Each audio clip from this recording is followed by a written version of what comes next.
हजुरलाई केपी बा भन्छन्। विदेश जाने सबै मान्छेहरू आफ्नो सोइच्छाले जान्छन्।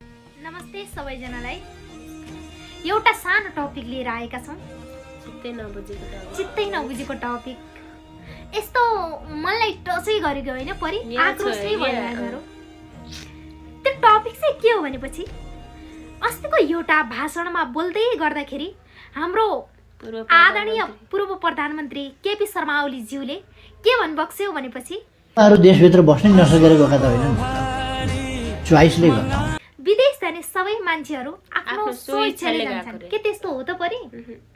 जाँदैनन्। सोइच्छाले विदेश जाने भएपछि किन जान्थे के त्यस्तरी मान्छे? त्यही त म एउटा कुरा के भन्छु भनेपछि सबैले हजुरलाई केपी बा भन्छन्।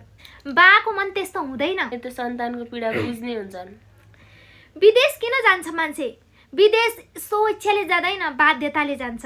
विदेश जान्छन् होला सोइच्छाले। हजुरहरू जस्ता ठुला ठुला नेताका, मन्त्रीका, प्रधानमन्त्रीका छोराछोरीहरू, राष्ट्रपतिका छोराछोरीहरू जान्छन् होला मोज मस्ती गर्न। तर हजुरका छोराछोरीसँग दुनियाँको छोराछोरी नदाइज्यू, त्यो एकदम गलत हो।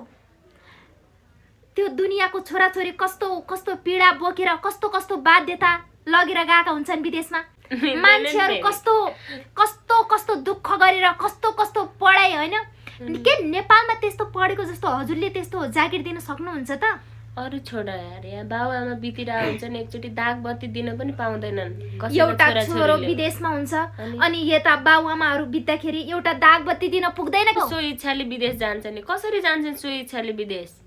नेपालमा सबै कुराहरूको म्यानेजमेन्ट राम्रो भइदिएको भए विदेश जानु मान्छेको सो इच्छा। मेरा आदरणीय दाजुभाइ तथा दिदीबहिनीहरू, विदेशमा भएका जति पनि मेरा दाजुभाइ तथा दिदीबहिनीहरू हुनुहुन्छ, हामी जस्तै मिडल क्लास फ्यामिलीबाट बिलङ गर्ने होइन, म चाहिँ के भन्न चाहन्छु भनेपछि के हजुरहरू आफ्नो सोइच्छाले विदेश गइबक्स्यौ त? हजुरहरू एउटा बाध्यता बोकेर गएको मान्छे, एउटा सपना बोकेर गएको मान्छे।